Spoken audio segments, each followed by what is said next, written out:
aquí estamos ya de regreso en este programa Almuerzo de Negocios, en esta sección de primera mano, agradeciendo a Altis, Hechos de Vida, Hechos de Fibra, y a Sirena, Más de una Emoción.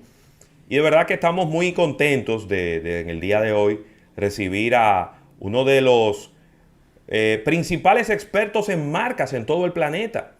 Una persona que nosotros como profesionales del mercadeo le venimos dando seguimiento desde siempre, que hemos leído algunos de sus libros y que estamos sumamente contentos de recibir en el día de hoy a Andy Stallman, que no por casualidad le llaman Mr. Branding. Así que Andy, bienvenido al programa, qué bueno tenerte por acá. A propósito de este Social Media Week que se está celebrando en el país y donde tú tienes una participación. Qué bueno tenerte por acá. No, encantado de estar aquí. Gracias por la invitación. Estoy súper contento de poder platicar un ratito sobre branding, sobre marcas o sobre lo que ustedes quieran. Buenísimo, buenísimo. Mira, los que llevan anotaciones, hay tres libros que son imperdibles de Andy, ¿no? Está Branding On and Off, que fue su primera publicación. Luego está el de Human of On, el Brand of On es el nombre, ¿verdad? El branding del futuro. Está Human of On. Está el Internet cambiándonos como seres humanos. Y el más reciente, que precisamente llevas aquí el nombre en la camiseta, Totem, transformando clientes en creyentes. Y entonces eso me da pie, Andy, a la primera pregunta. ¿Qué ha pasado con nuestra profesión, con nuestra carrera, con el marketing en los últimos 5 o 10 años? Que creo que como ninguna otra profesión se ha transformado y se ha convertido en algo que yo he dicho que nos tiene que enviar de nuevo a las aulas a estudiar muchas cosas. Que, tú hablas de transformar clientes en creyentes. ¿Cómo se hace ese proceso y cuáles son esos cambios que tú has visto en los consumidores en los últimos años? Excelente, excelente apreciación y excelente pregunta. Es indudable que estamos en una época en donde los cambios ya no suceden una vez por siglo, ni siquiera una vez por década. Estamos viviendo cambios una vez por semana. Y los profesionales que trabajamos en el branding, en mi caso, o en el marketing también, comunicación, publicidad, relaciones públicas, podemos tomar dos caminos, ¿no? Adaptarnos al cambio o intentar crear el cambio. Afortunadamente, aquellos que tenemos muchos años ya, como es mi caso, podemos tener ya la experiencia y la fortaleza de poder trabajar duro para crear cambios positivos. Sí, pues también hay cambios negativos, también hay que decirlo. Sí. Entre todos los cambios que estamos atravesando, una de las cosas quizás más destacadas es que la gente ya no tolera más que las marcas digan A y hagan B, o que el marketing diga Y y haga Z. O sea, la incoherencia de una gran mayoría de marcas ya no está dentro del ámbito de la tolerancia de nosotros. Hablo de tú, de mí, de quienes nos están acompañando, ya sea como shoppers, como clientes, como consumidores, como usuarios, incluso como ciudadanos, ¿no? Porque también esto aplica a la marca en todos los ámbitos, no solamente en el sector privado. Y esta propuesta que presento con Totem, en este último libro que acabamos de publicar con la editorial del Grupo Planeta, lo que dice es, hay marcas que están haciendo las cosas muy bien. No ahora, no ayer y no hace 10 minutos. Están haciendo las cosas bien hace tiempo. Y estas marcas, para mí, reúnen las características de aquellos tótems de nuestra historia antigua, alrededor de los cuales la sociedad primitiva se juntaba, ya sea porque se sentían protegidos, porque estar cerca de los tótems les daba un sentido de seguridad. Obviamente tenía que ver con la pertenencia y también con esta metáfora del tótem que hace tangible lo intangible, ¿no? Creencias, sueños, historias, valores, etcétera. Trayendo esta realidad de hace más de 12.000 años a nuestro hoy, posmoderno, estas marcas que están haciendo las cosas muy bien, para mí son tótems postmodernos. ¿Por qué?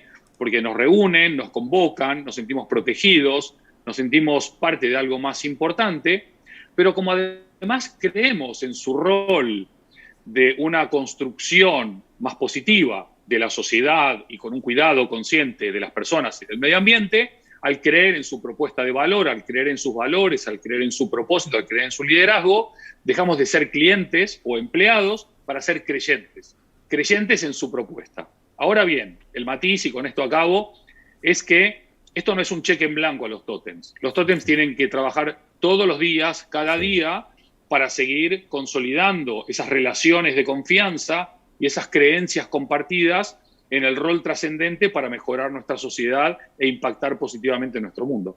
Buenísimo. Andy, con relación al tema, y ha sido una preocupación de Almuerzo de Negocios como espacio durante estos últimos años, en el caso de Ravelo y mío, que somos mercadólogos, hemos tenido la oportunidad de trabajar marcas, servicios, y la tendencia que hemos visualizado, que hemos visto en Latinoamérica, es que cada vez se está trabajando menos lo que es la parte de construcción de marca.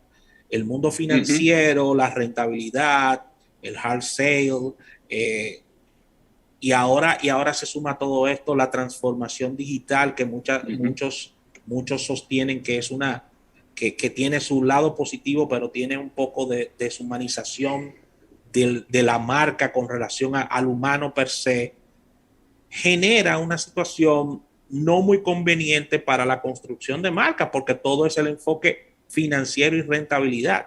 ¿Qué hacer en esta ala del mundo, en Latinoamérica, con esta cruda realidad?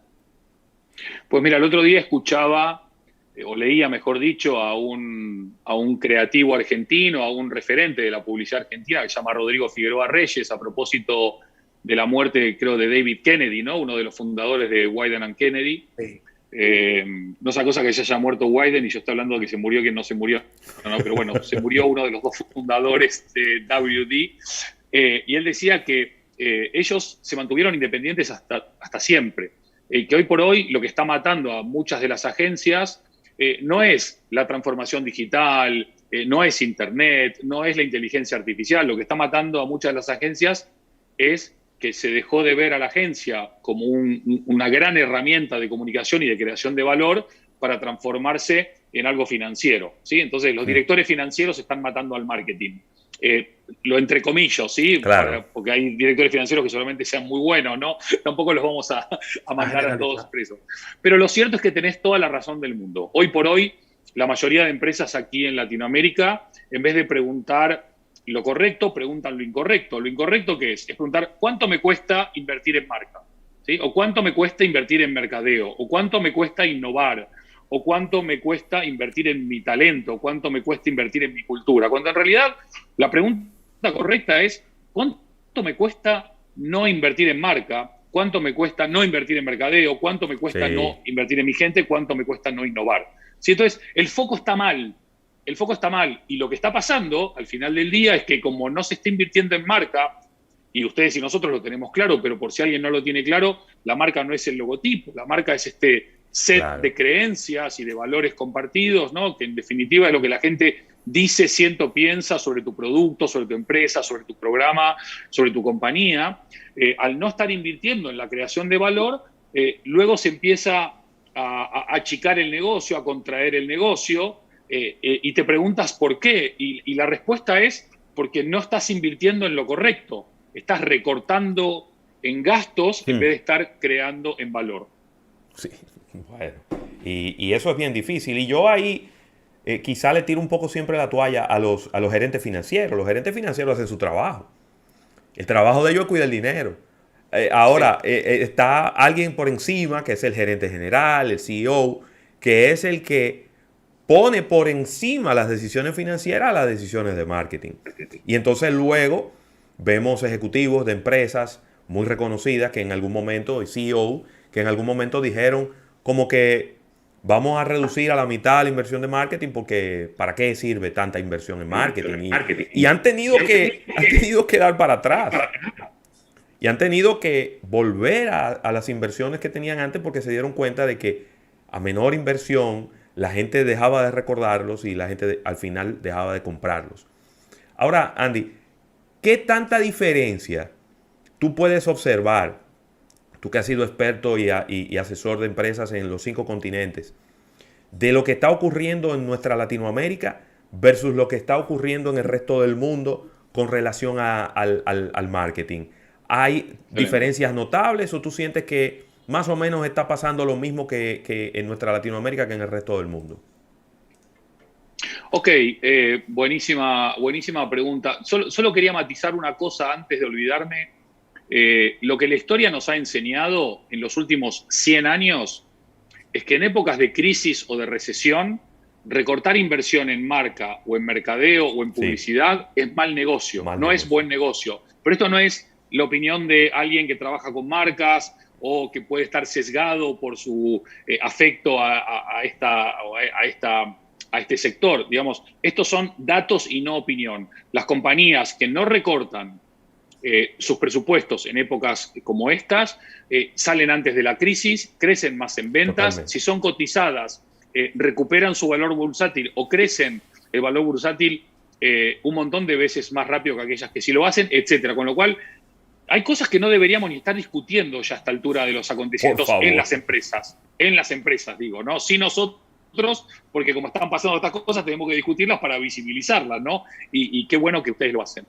Mira, nosotros a nivel de nuestro trabajo en los 5 continentes, te diría que uno no puede meter a todo un continente detrás de un headline, ¿no? Decir, oye, Asia esto, Oceanía esto, África esto, Europa esto y Latinoamérica esto, porque dentro de cada continente están pasando un montón de cosas. Lo que está pasando en Europa hoy, entre España y Gran Bretaña, es muy diferente a lo que puede estar pasando en Albania y Alemania. Entonces, no te puedo hablar así como aglutinando todo dentro de un continente, pero sí te puedo dar algunas líneas generales sobre los puntos de contacto entre unos y otros, ¿sí? Y dentro de esos puntos de contacto lo que está pasando es que por fin, y vos lo dijiste claramente, por fin en la agenda de los CEOs está la palabra branding. Sí. Entonces, cuando empieza a estar el branding en la agenda de los CEOs, significa que el branding empieza a ser importante en los presupuestos, en las estrategias, en las decisiones, y por lo tanto el CEO ya no puede mirar al CFO para echar la culpa. Al contrario, oye, CFO, tú tienes que ser lo suficientemente creativo para disponer de nuestros recursos para que la marca esté dentro de los activos en los cuales vamos a invertir. Sobre todo porque de todos los activos en los que invierte una empresa, el que más se valoriza con el paso del tiempo es la marca. Claro. Con lo cual, incluso es buen negocio. Te diría que sigue habiendo mucha resistencia al cambio en todos los continentes como denominador común. Sigue habiendo foco en lo tecnológico y no hay foco en lo cultural. Cuando digo cultural, digo cambio cultural, organizacional, cambio de mindset. Sí. Se habla mucho de innovación, de sostenibilidad, se habla mucho de transformación digital, como bien apuntabas, pero una de las cosas que uno aprende con los años es que en realidad se habla de lo que escasea, no de lo que abunda. Con lo cual, en las organizaciones hay poca sostenibilidad, poca innovación y poca transformación digital, ¿sí? Otra cosa es que todo el mundo lo ponga en LinkedIn o en Instagram, estamos acá, no sé qué. Me sigue faltando en las agendas mucha más inversión dentro de lo que es la dimensión del branding en cultura organizacional y por lo tanto en talento también. Creo que es una gran asignatura pendiente. Y también creo que la gente de las organizaciones sí me está pasando con una minoría de clientes, y te hablo tanto en Sudáfrica como en Australia, como en España, como en UK o como en Estados Unidos o como en Chile.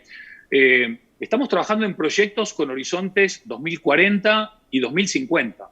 Esto significa que hay gente que se da cuenta que el cortoplacismo y lo coyuntural es parte, evidentemente, del juego, pero que el juego no es Snapchat, no es una story de Instagram. Cuando vos creás una compañía, cuando creás una marca, tú tienes un horizonte corto, mediano y largo, claro, pero casi nadie ve la larga. Pero es muy complicado ver la larga en Latinoamérica, estamos siempre en crisis. fíjate las marcas más exitosas de Latinoamérica y vas a ver que muchas de ellas llevan más de un siglo en el top of mind y en el top of heart de muchos de nosotros. Definitivamente, ¿no? Y si al final, si siempre estamos en crisis, entonces la crisis es una constante, porque debemos de preocuparnos Claro. por ella, ¿no? Lo extraño sería que duremos 10 años de bonanza y luego 10 de crisis, entonces ahí sí tendríamos cambios significativos entre una cosa o la otra. Siempre que hablamos de estas cosas, Rafael, y disculpa, Sí. del branding, del marketing, siempre todo eso termina cayendo en los hombros de la gente en las organizaciones, dentro de las organizaciones, porque ya hablamos un poco de los consumidores. Y uno de las, quizás, de los grandes dolores de cabeza que estamos teniendo en estos tiempos es cómo equilibrar a las generaciones dentro de la organización. Entonces ahí tenemos a los cabecillas, las cabezas de las empresas, que probablemente son generación X, y luego entonces tenemos una parte de la organización que son millennials, otros que son centennials, y ahí hay como una guerra todo el tiempo entre los diferentes estilos de trabajar, ¿no? Y me gustaría escuchar tu opinión al respecto, porque yo creo que, por un lado, mucha gente piensa que para hablarle a un millennial tienes que ser millennial, y que para hablarle a un centennial también tienes que ser centennial como para poder entenderlo. Entonces, bajo esa premisa, para vender bebidas alcohólicas debes de tú también tomar bebidas alcohólicas, y para vender detergente tienes que saber lavar, y no me queda tan claro la historia. ¿Cómo esa guerra de generaciones dentro de las organizaciones y de los departamentos de marketing favorece o no el hacer un buen branding hacia afuera? Buenísimo, buenísimo comentario y observación.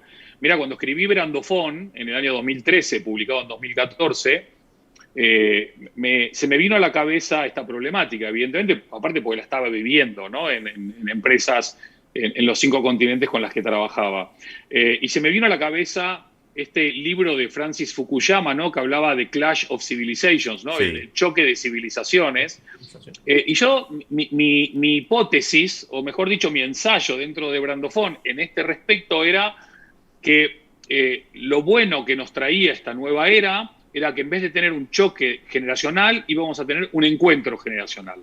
Y mi argumento era que nosotros, los generación X, ¿no?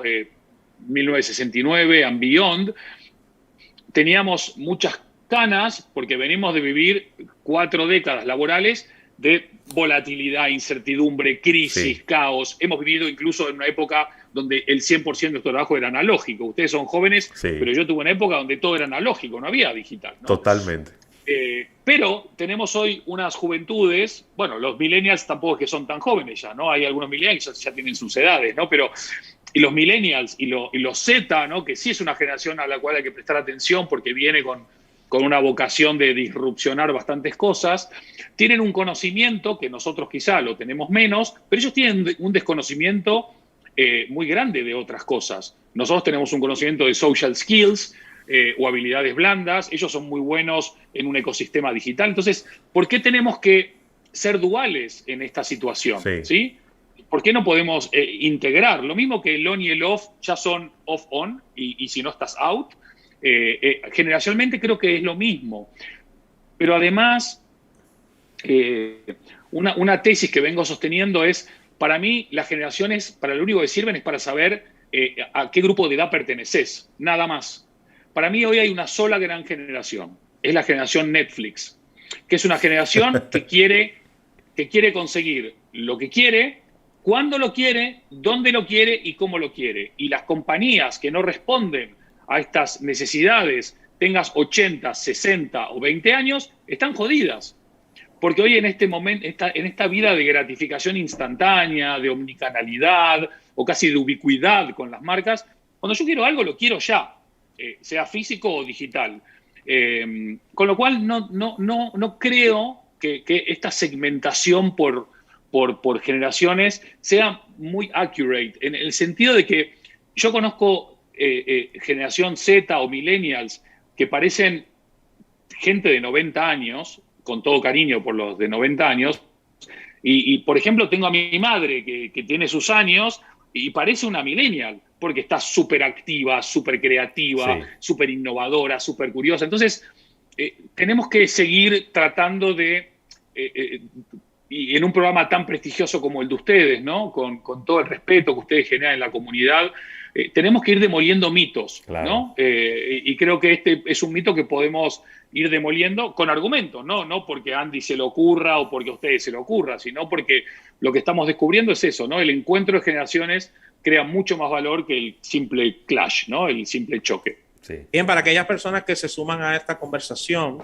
estamos entrevistando a Andy Stallman, quien es uno de los más importantes conocedores de estos temas de branding en todo el planeta. Andy, algo que no podemos ignorar de esta conversación es un elemento que hace años lo teníamos, pero estaba como pasivo y ha ido, en el caso de Latinoamérica, bajando desde España de una forma y con una ofensiva increíble. Y son las marcas blancas o lo que son las marcas de propiedad, ¿no? Marcas privadas. De marcas privadas.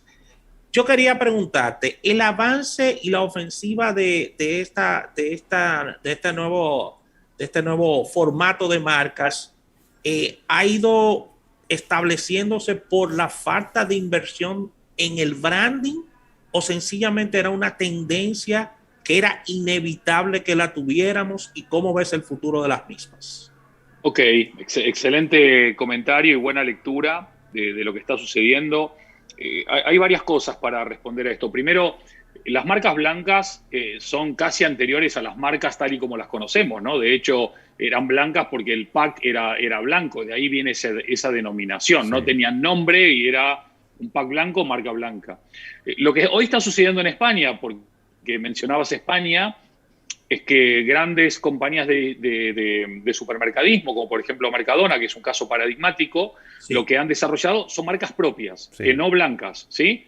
Hacendado o Deli Plus o Bosque Verde, para diferentes segmentos de categorías dentro de su propuesta de valor y que verdaderamente están dando mucho que hablar, pero no son marcas blancas. Al final vos cuando compras ese producto estás comprando un producto hacendado y hacendado tiene un set de propósitos, tiene una propuesta diferenciadora, tiene una estrategia de pricing, de product, de placement, etcétera, ¿no? Entonces, no creo que marca blanca sea lo que está sucediendo, sí marcas propias. Sí creo que eso sería el tema.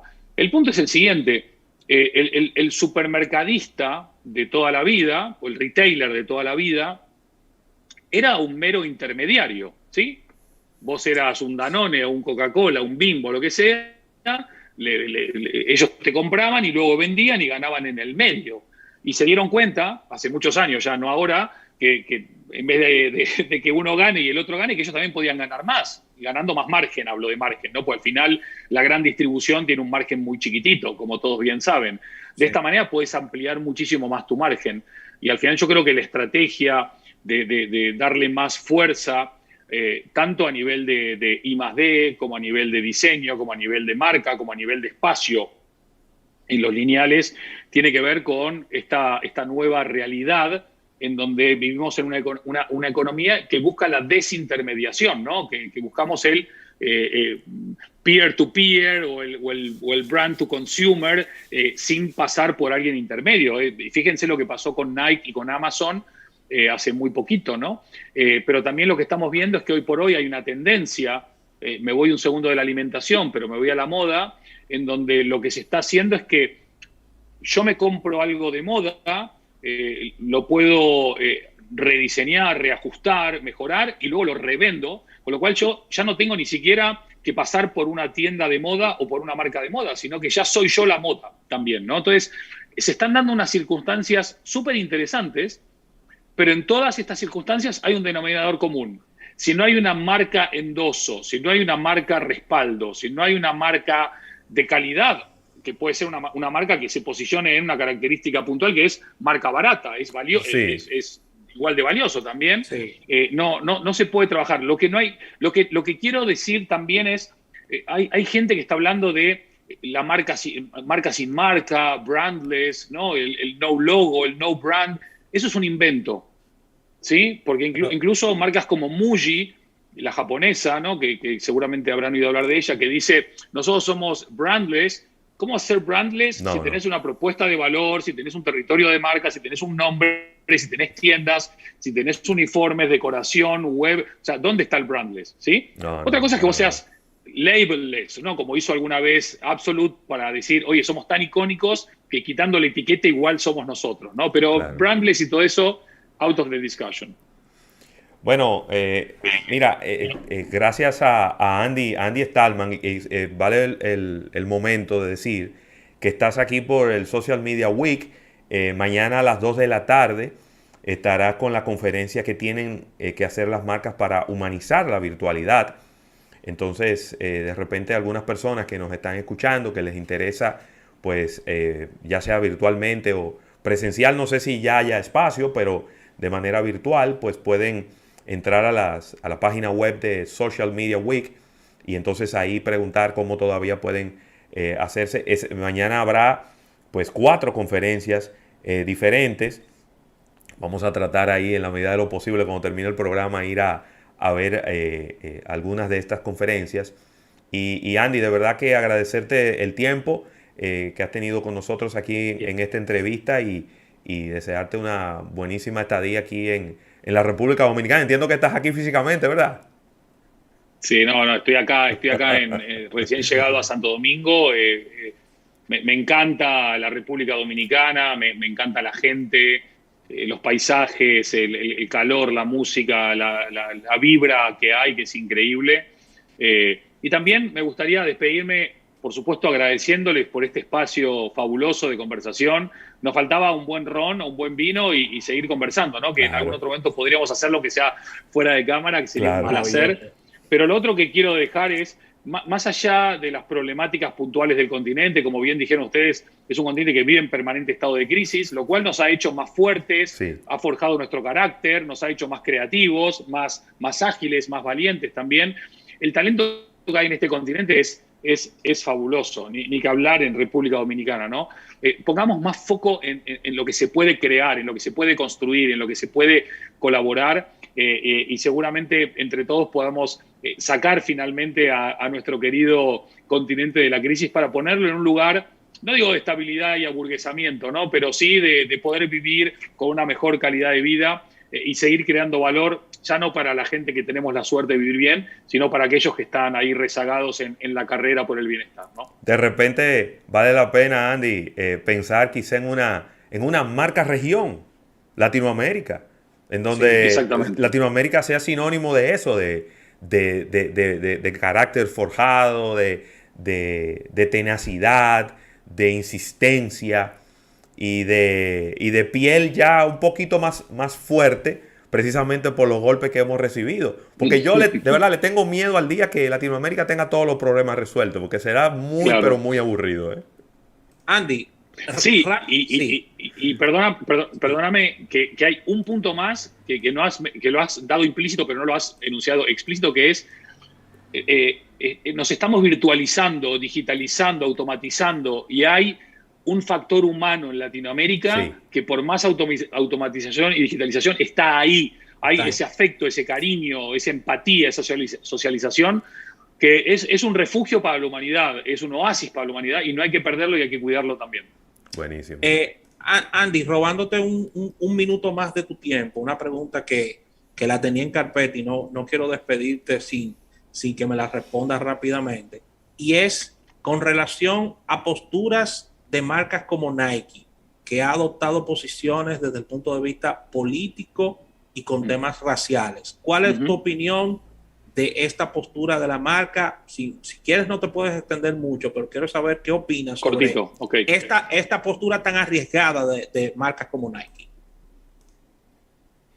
Estamos en una época donde lo que se pide a gritos es valentía, no cobardía. No queremos marcas que se pongan de costado, queremos marcas que se mojen, como se dice en España. Que se mojen significa que se manifiesten a favor de una causa, embanderando una causa, liderando una causa obviamente asumís riesgos cuando te asociás a una causa o cuando liderás una causa, pero cuando vos analizás globalmente y descubrís que más de la mitad de la población mundial tiene más esperanza en las empresas y las marcas para mejorar nuestro presente que en los políticos, Uy. y ves que hay marcas que se están movilizando para ese fin, que significa yo voy a trabajar no solamente para vender zapatillas o para ganar dinero o para ser rentable, sino para hacer mejor la vida de la gente o para hacer una sociedad más diversa o inclusiva o equitativa, etcétera, etcétera. ¿Cómo no vas a querer a esa marca? No estoy diciendo que estoy de acuerdo con las causas de Nike concretamente, pero en lo que sé que no estoy de acuerdo es en que las marcas miren las cosas como pasan y no se involucren. Y yo creo que lo que hace Nike es valiente, sí, es arriesgado, pero hoy el que no arriesga no gana y el que no es valiente desaparece. Buenísimo. Excelente. Bueno, Andy, de verdad, muchísimas gracias. Gracias por tu tiempo y gracias a todo el equipo, a Adriana Santa, Claudia Pou, que han hecho posible que te tengamos en el programa en el día de hoy. Y quién quita que mañana, en la tarde, entonces esté el traguito de ron y entonces ahí seguimos conversando sobre estos temas, ¿eh? Buenísimo. Sería genial, sería genial. Muchísimas gracias de corazón, un fuerte abrazo, ¿eh? Muchísimas gracias a ti. Gracias también a Altis, Hechos de Vida, Hechos de Fibra, y a Sirena, Más de una Emoción, por ser los patrocinadores de todas nuestras entrevistas. Abróchense los cinturones. Si tienen 2 cinturones de seguridad, abróchenselo, porque acabamos de terminar con Andy Stallman, pero por ahí viene Eriden Estrella, que vamos a estar conversando con él y Víctor Reyes sobre temas de mercado de valores. Así que venimos de inmediato con este almuerzo de negocios que ahora es que se está poniendo bueno.